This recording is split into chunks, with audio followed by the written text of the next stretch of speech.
Welcome to Waypoint Real Talk, where we discuss real estate and your home.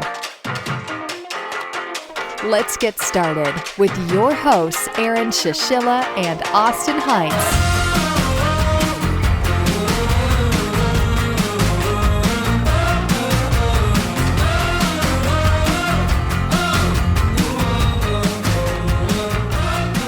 Welcome everybody to Waypoint Real Talk, where we talk about real estate and your home. My name is Aaron. With me, I have... So my name is Austin Heinz, and with us we have Donyale. Well, hi. Hi. So just a quick background about yourself. Sure. So you grew up in Carrollwood and then moved to Hyde Park. You got married, had 4 children, and then moved back to Carrollwood. You ended up moving to Chattanooga, Tennessee, and your professional background was as an actress. You actually have a degree in theater. But when in Chattanooga, Tennessee, you found yourself waiting tables where you met a real estate boss. And he came in, talked about how you could get into real estate yourself. So you started with buyers primarily, as a buyer's agent. Then you started moving to buyers and sellers. And when you moved back to Tampa last summer, it took you a little while to find out where you would fit in. So you started with the Duncan duo in January, primarily as a buyer's agent. And your goal is to just do more and more business and become a senior buyer's agent at the Duncan duo. Absolutely. That's it in a nutshell. Well, thank you for coming. Thank you for having me. Welcome to the new Waypoint office. As Thank you can, the viewers might see our little bit older videos. We were at the WeWork office in downtown Tampa, but now we got this extra space. So, Very nice. Thank you for coming, making your way out here. Yeah, my pleasure. Yeah, and I know this is actually our first time meeting. Yes. So before, I was just out visiting offices to trying to get more business for Waypoint. And I know Austin mentioned to me at the time, like, hey, you should stop by Remax Dynamic. They're a huge office. I think you had been in there before. Somebody had. And I was just like, yeah, we're just trying to like educate and bring in some and some education materials for your agents. And they're like, yeah, we don't do that here.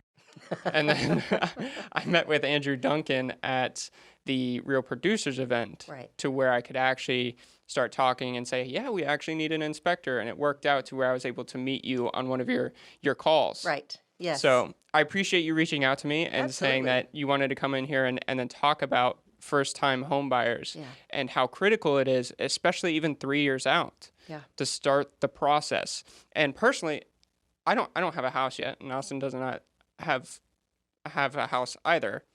But looking at this information, it's so crazy to think, because I'm a big planner, that I need to do all these steps to make sure that I'm in good financial position before I purchase a home. Right.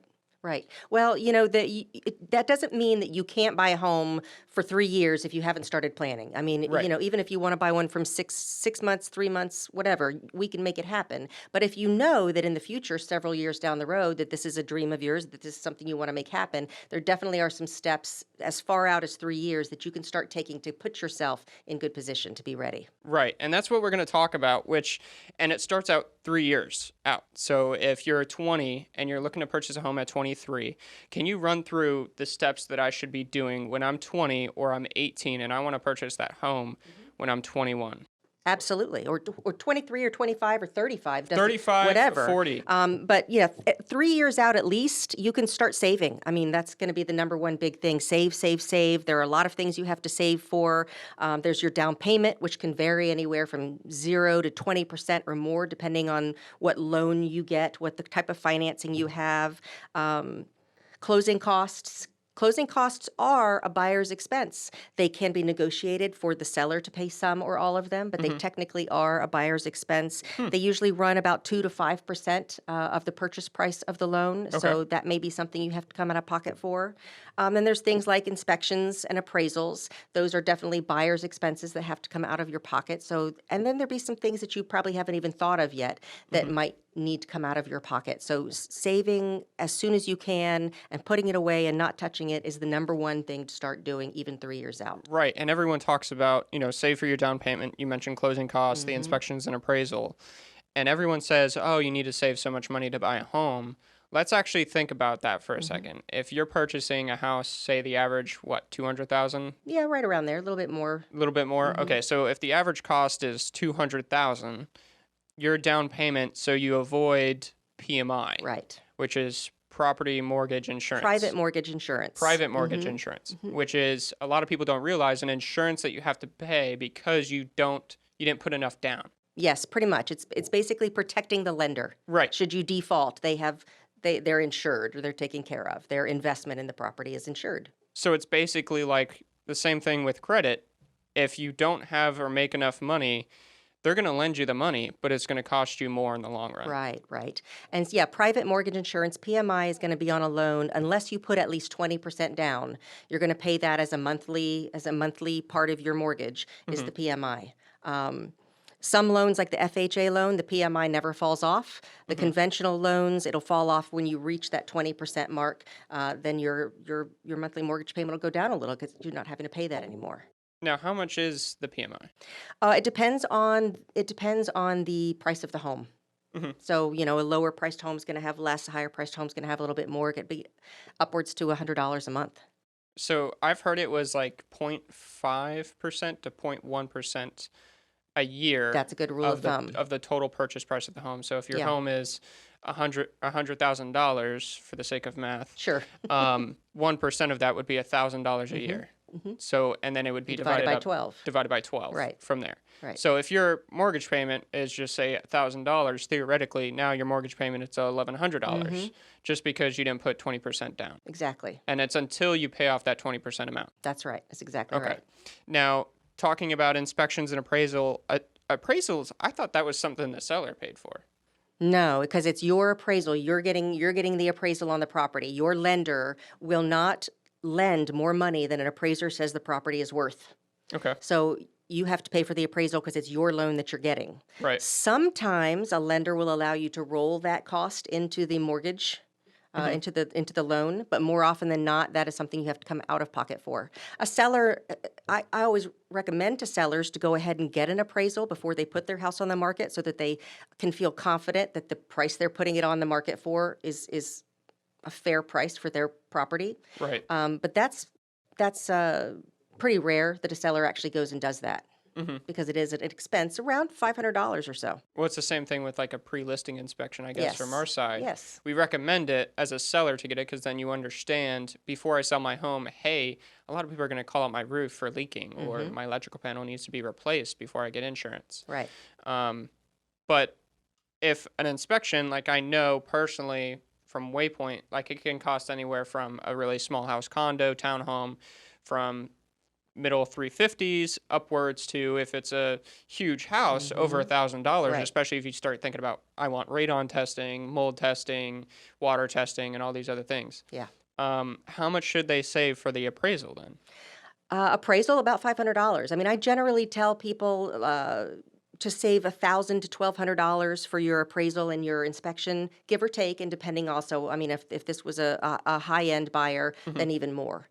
But for your average home buyer, probably $1,000 to $1,200 put aside. That should cover most or all of appraisal and inspections. So then, even going into this, you don't have money for a down payment. You are at least having to pay $1,000 in inspections, and how much in closing costs? 2 to 5% of the purchase price of the home. Right. So on a $100,000 home, probably anywhere from $2,000 to $5,000. And then, like I said, you can try to negotiate the seller to pay some or all of that. But in a seller's market like we're in right now, sometimes it's tricky to get that to happen, especially when homes are flying off the market as fast as they are. Sellers don't want to have to come out of pocket for that. Right. Yeah, that So makes a lot several of sense. $1,000s. It's crazy to think that there's so many actual steps into protecting yourself financially. I mean, this is on top of having 3 to 6 months in savings. Right. For a nest egg for times like these that we're in. Exactly. So going into step 2, I know you have as cleaning up your credit. Can you tell us how we clean up our credit? What's a Yes. good credit score? How do I check my Well, it credit? depends on the loan that you're trying to get. The higher your credit score, the better your interest rate is going to be. So just try to keep it as high as you can, but mid sixes minimum. Try to get it up to 640, 660, and then for a conventional loan, it could be even higher. But try to get it up as high as you can because your interest rate is going to be better with the higher. Now, this is where we were talking about earlier about how other podcasts. This is definitely something that could be a whole subject in and of itself, is getting your Right. credit cleaned up. But definitely take a look, get a line item report about your credit and check it out and see what's on there. Make sure, first of all, everything is accurate. There may be some mistakes on there that somebody who has reported something that's not accurate that you could just get cleaned up. So pull your credit reports, go through it line by line, dispute any errors that are on that. If you have any past due accounts or things that are in collections, clean those up. Sometimes there's some little tiny things, you got $80, $100, $150 in collections that you don't even realize is there. And you can just pay that off, and that's going to bump your credit score up pretty quick. So how do they check for the credit? You can use a free score, and then the credit bureaus, there's 3 credit bureaus. Right. And each one, I believe, is required to give you a report of what they have. I think right? it's like once a year you can get a once free a one year. from each one of those. Experian, Equifax, and TransUnion. So a lot of people are using credit reporting service like Credit Karma. Totally fine.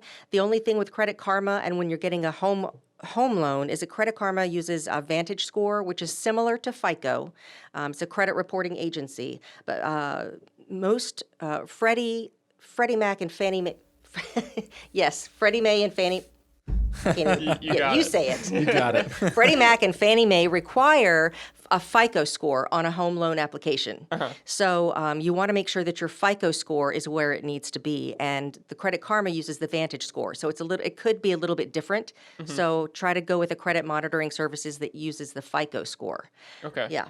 I think I use Credit Sesame, and I think that's what they use as FICO. Yeah. But I think it's important for those that don't know, like these systems, they're just soft pulls on your credit. Right. So they don't actually hurt your credit to check when you're using a free system. Exactly. And then the same goes for if you pull once a year from Experian, Equifax, TransUnion, just that free once a year thing. Again, it's not going to hurt your credit. Exactly. To check for it. Exactly. No, and it's important to see what's going on. And a lot of people are just like, I don't want to look, I don't want to look, I don't want to look. But it's important to know what's going on so you can fix anything that's not right. Isn't that so interesting how it's like a taboo to talk about money, and especially in relationships, to say, hey, what is your financial situation before we go purchase a house, before you start going to apply for loans? Oh, yeah, I have all this debt that Right. I didn't tell you about because I didn't want you to That know should be a about it. first date thing. On the first date, you're required to bring a should. stack of papers Your with all FICO that credit information. score. Yeah, Yeah. exactly. Tinder now has a new option. They do credit soft scores for Yep. you. So as you swipe, oh, this guy's got a 750. Oh, Yep. there you Let's swipe go. right. Huh? This guy's got a 540. Ooh, Swipe left. Good personality, though. It's good personality. That's all that matters. So, checking my credit. Yeah. So, I need to start saving. I need to start living below my means, as all these other people talk about it. And then I need to start checking my credit regularly. And this is still 3 years out because we need to make sure we Yeah. have enough time to fix whatever errors we have. Exactly. And then we need to lower our debt to income ratio. What's that? Well, there's the credit utilization rate, which is basically, say you have, 5 credit cards and it equals $10,000 worth of credit. You don't want to be maxed out on that. You want to be down to like 30% of that. So even if you have $10,000 in credit, try to keep your utilization, only use about 30% of that. So don't let your balances get combined up to more than about $3,000. So if I have a credit card that has a $10,000 limit or $5,000, Yeah. say $10,000 for the sake of math, Exactly.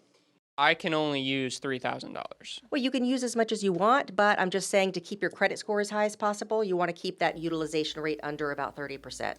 Okay. You know, Use it for more, but then pay it off. what's interesting is I noticed Credit Karma is starting to go by 10%. So if I go more than 10% of my limit, then it sends a notification saying, hey, you should lower it to below 10. The lower the better. Yeah. The lower the better. It's good to have credit. It's not good to have a lot of used up credit hanging around for a long time. Right. Okay. That makes sense.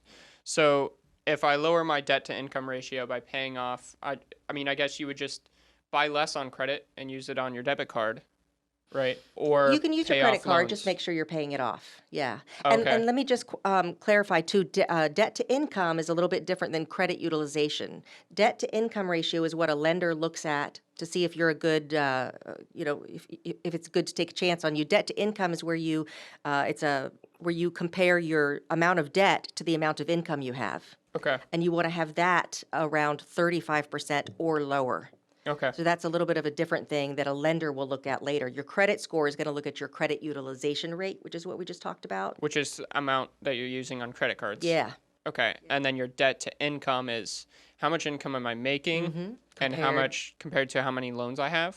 Or how much debt, how much total debt you have. Like Okay. I make $100,000, but I have $30,000 of outstanding debt. You have a 30% debt to income ratio. Which is like the max you should be, right? Yeah. Yeah. Okay. Okay. So then, but then when you buy a house, if your house loan is $200,000, then wouldn't that? Well, we're really talking about revolving credit. Yeah, not like a car payment or a house payment would be a different type of so like different type monthly. of debt. Yeah. Okay. Okay. So then save your most recent 2 to 3 years of tax returns. Why are we doing that 2 or 3 years When out? you go to get pre-approved, you're going to tell your lender what you've made in the past few years, and they're going to ask for documentation. And the tax returns are that documentation to show what you have made, what kind of income you've had over the last few years. Okay. Yeah. And that's also to tell them like, hey, this person actually has consistent income. They have a stable job. Yep. They're growing in their workforce. Exactly. Like they got promoted or whatever Exactly. it was. Yeah, the lender Okay. wants to feel like you're a safe bet. Yeah, that makes a lot of sense. So now 2 years out, we have another list of items that we should be And doing. it's a lot the same, keep on saving, the more the better. Keep your credit on track, just keep monitoring it, make sure that it's getting better, not worse, or at least remaining stable, and keep your debt low. Okay. So keep on saving, and you should still have the nest egg of 3 to 6 months. So if I have, my expenses for 6 months is $10,000, I need to have $10,000 plus $1,000 for my inspections, plus $5,000 for my closing costs. So now we're at what, 16,000 that I should have, plus my 20% down. So if it's a $200,000 home, and you really want to go into this with the best possible financial situation, really you should be looking at over $56,000, which is insane. I know, it's a lot of money. Which like nobody has. At the same time, I wouldn't want anybody that's listening to think, well, I've only got $5,000 in the bank, I can't buy a home. There are a lot of different loan products, a lot of different creative financing that we can do to get you into a home. But best case scenario would be what we're talking about, is that you Right. come in with 20%. I mean, honestly, very few people do that. Very few people come in with 20% down. And I think one of the big points that we're trying to even say by this is the more money that you can save if you catch it 3 years out is the better that the better situation you're going to be in the long term. Yeah. So even though most people don't save 20% down, even if you could start 3 years out to check your credit score and do all these things, the amount of money that you're going to be saving yourself in the 3 years and over the course of that loan for that house is going to be a lot of money. Right. And you'll just feel more confident going into the actual purchase of the house. You'll have that security and that safety net that you'll be able to do this. Just makes you feel more confident. I could only imagine just not being. I'm a huge planner, so I could just imagine the situation some people might be in to where they need a house like immediately, or they didn't plan, and I would just be so stressed out. I don't think I would be able to handle it.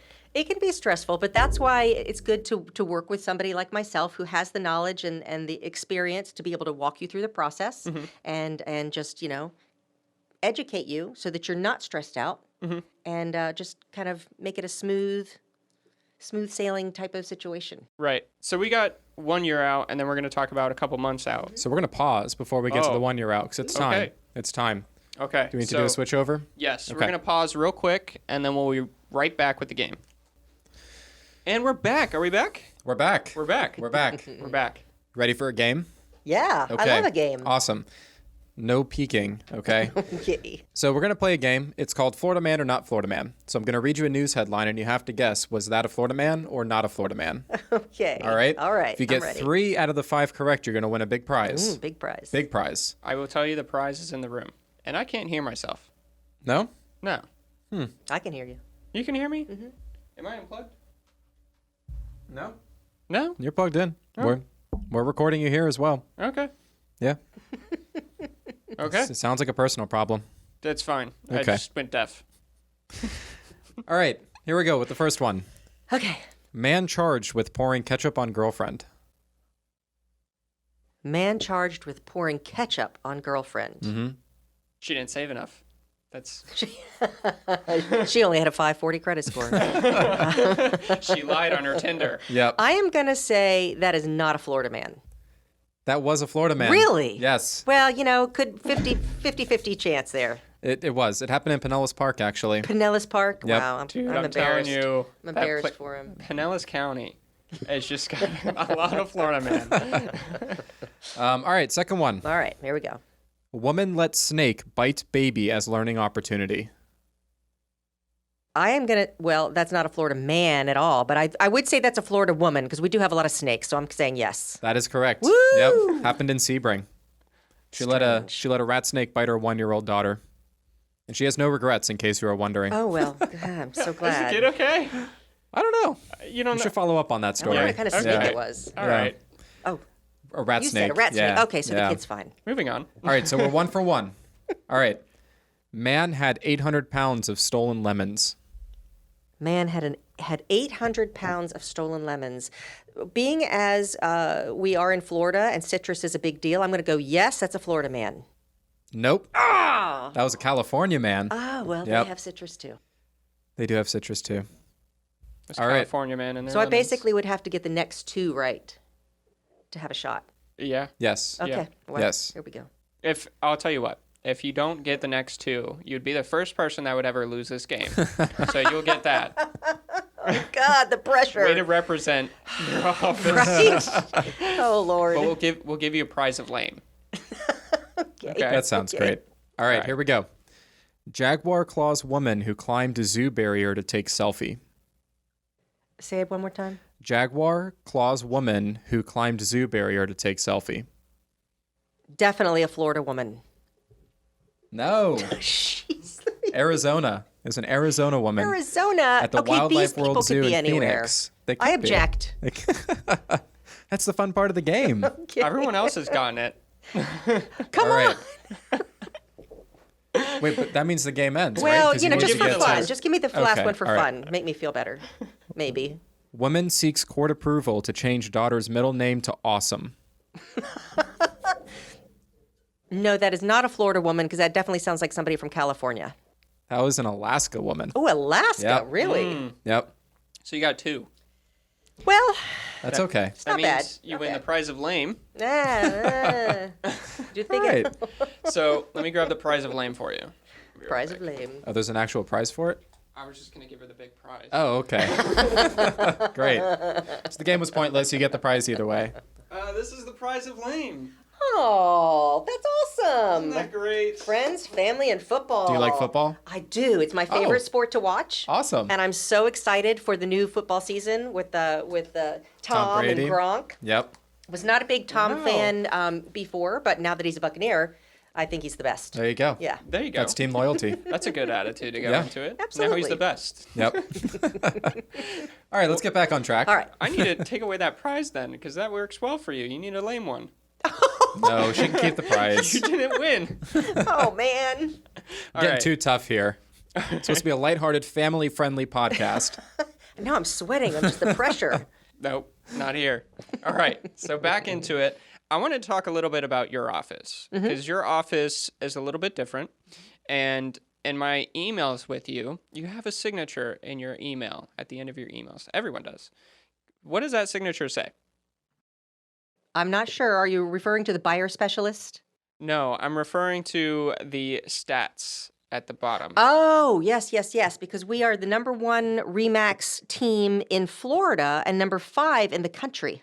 Number 5? Yes. What? Yes. It says number 6. They gotta Oh, we've update that. slipped. We've slipped to 6. Well, 5 or 6, but we're talking about in the country. Isn't that impressive either way? That is impressive. I don't know. It's a big jump from 5 and 6. Because one, you're in the top 5, and the other one, you're in the top 10. That's true. Oh, gosh. Yeah. I'll have to You check got to on tell that. them, the Duncans, to, hey, Yeah. get up on this. I think that's your job. He's going to be like, what are you doing? I don't know if I can be on this team anymore if we're number 6 now. Yeah, there you go. So number 1 in the state of Yeah. Florida, number 6. So in other words, you and your office know what you're talking about. Yeah, we do a lot of business. We did almost 1,000 deals last year. We're on track to do more than that this year. Even with this situation going on? Absolutely. And I'm telling you, people ask me all the time with this COVID thing that's been going on, what's going on with real estate? I'm like, I've been busier than ever. I don't. If I was just in my little real estate bubble, I wouldn't know that anything was even happening with a virus. That's crazy. Yeah. Wow. All right. Well, back into 1 year out. So we talked about 3 years. We talked about 2 years, the importance of saving, why that is so important. Yeah. And why it's so important to check for your credit, how much money it can save you in the long run. Right. Now we're 1 year away. It's January. I'm looking to buy a house on Christmas Day. And what do I need to do this year so I can buy a house on Christmas Day?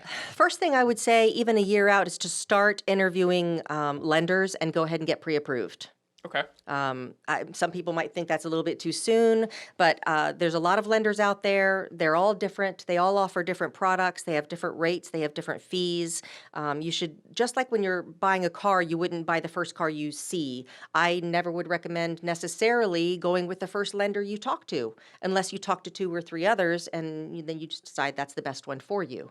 And also to get pre-approved, just to know where you stand. Say, I've been doing all this hard work, so now where do I stand as far as getting pre-approved for a loan? Know how much buying power you have, and just sort of get ahead of the game. And then also start interviewing realtors. You know, you got to find a good realtor to help you through this process. As a buyer, especially, as a buyer, it doesn't cost you a dime to have a realtor represent you.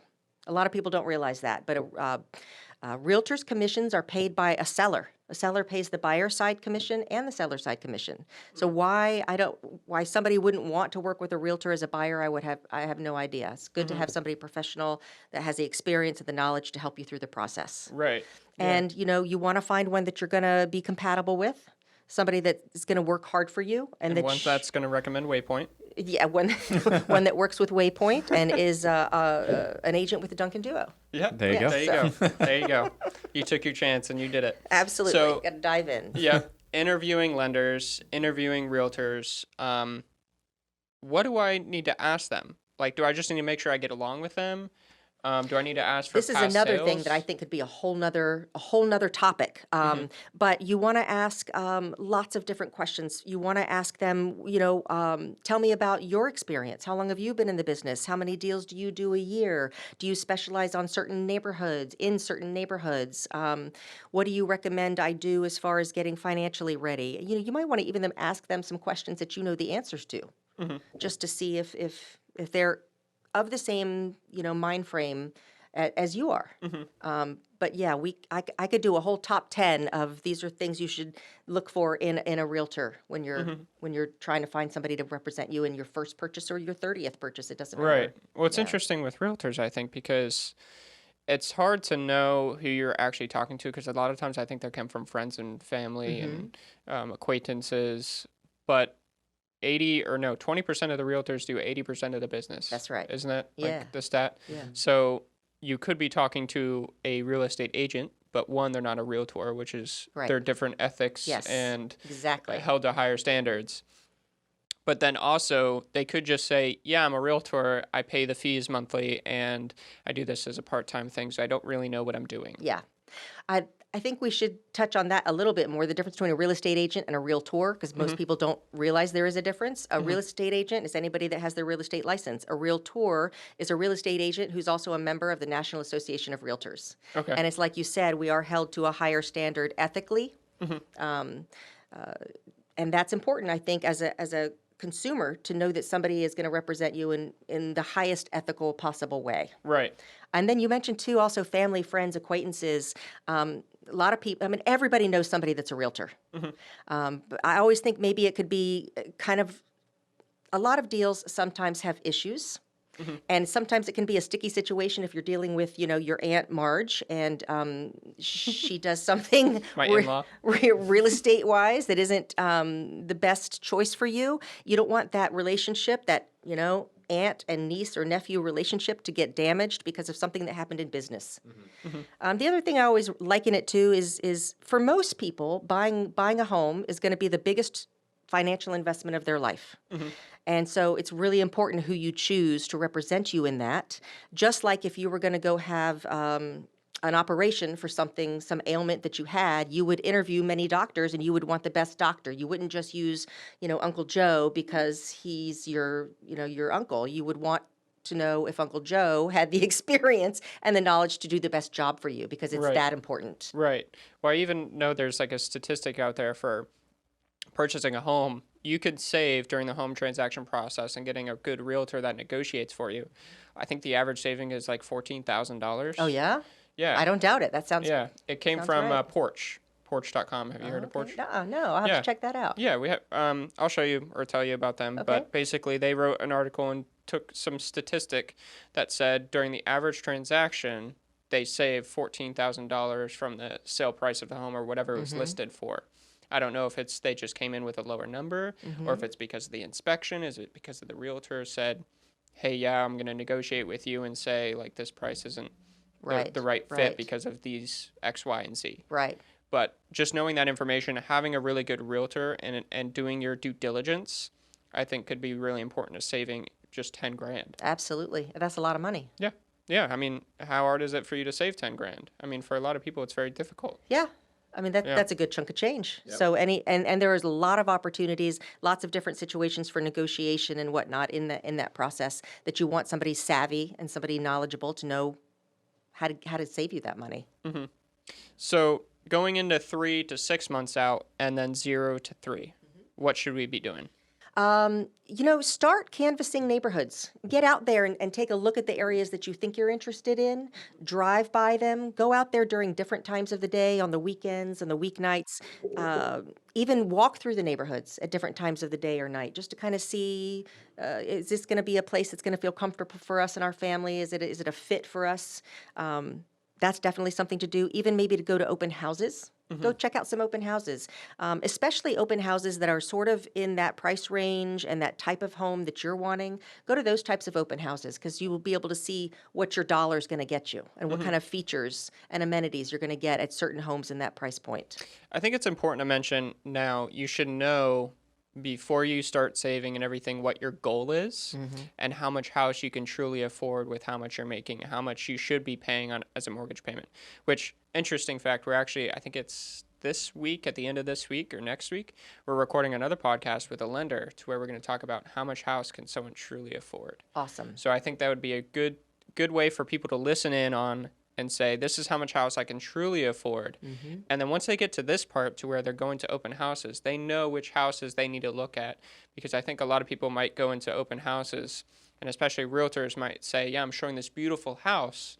Well, once they go, say, this might be something that I can't afford, or I really want to stretch myself to be able to afford it, when maybe that's not the best decision for me. Right. Exactly. Yeah. Yeah, that's a good piece of advice. Yeah. For sure. So going into 0 to 3, because we talked about 3 to 6 months, that's when we should start canvassing neighborhoods, driving in the early morning, driving in the afternoon, midday, going to open houses. What am I doing in the timeline from 0 to 3? Well, definitely at least at the 3-month mark, you want to actually start seeing some homes with your realtor, start visiting some homes. The process, once you go under contract, it can be 30 to 45 days before you close on the home. Okay. So, if I want to buy, where we're in May, so I want to buy by the end of June or the beginning of July, I should be looking now for sure, seriously looking.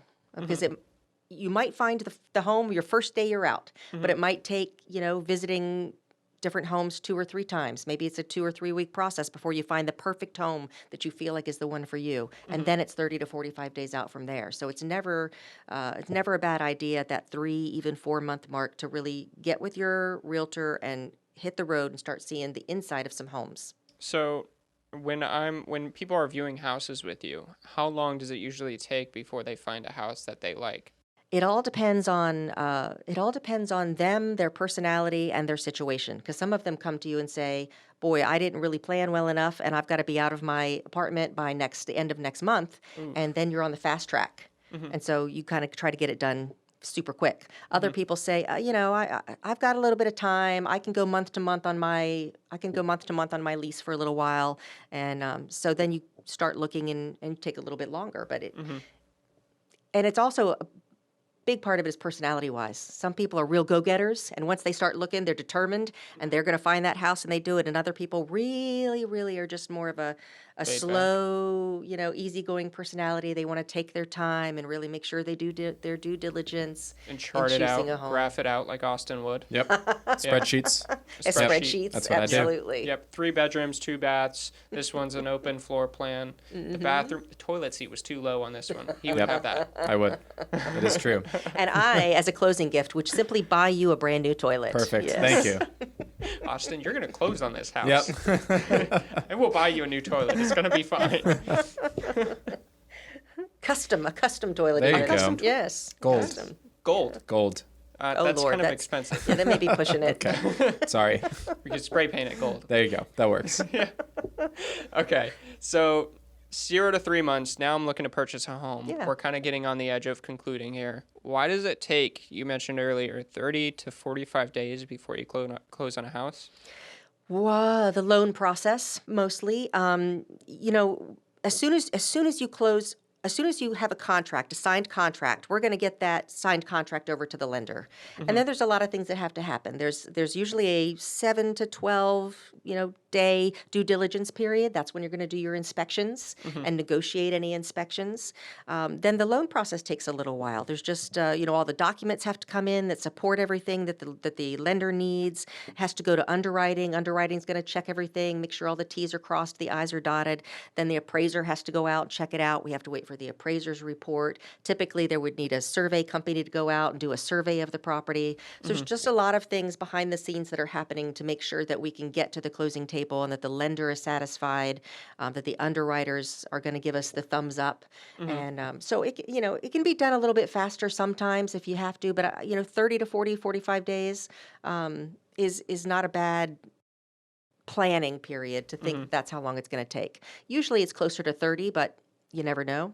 So give yourself a little bit of time.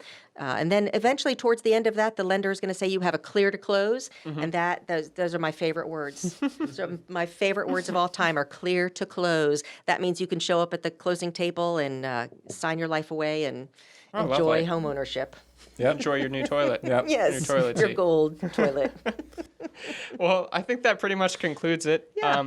It's been awesome having you come to this office and Thank meeting you. And I think after doing this podcast, I think we have a really good relationship, especially moving forward. So it's awesome. Interesting to learn that you used to do theater. I know. Yeah. Whole nother life. I've walked many paths. Yeah. We're going to have to start doing acting. I would love that. go. Commercials with Yes. Waypoint. Fun. Yes, absolutely. Yeah. Austin, you going to act too? Yeah, He's acting right now. I am. I am. Yes. He's an introvert. Tricked and you. You're doing a great job over Thank there. you. I appreciate it. Yeah. Well, thank you everyone for listening in, and stay tuned next week because we're going to be talking about how much house can you truly afford. Thank you for coming. Thank Yep, you for thank having you. me. Yep.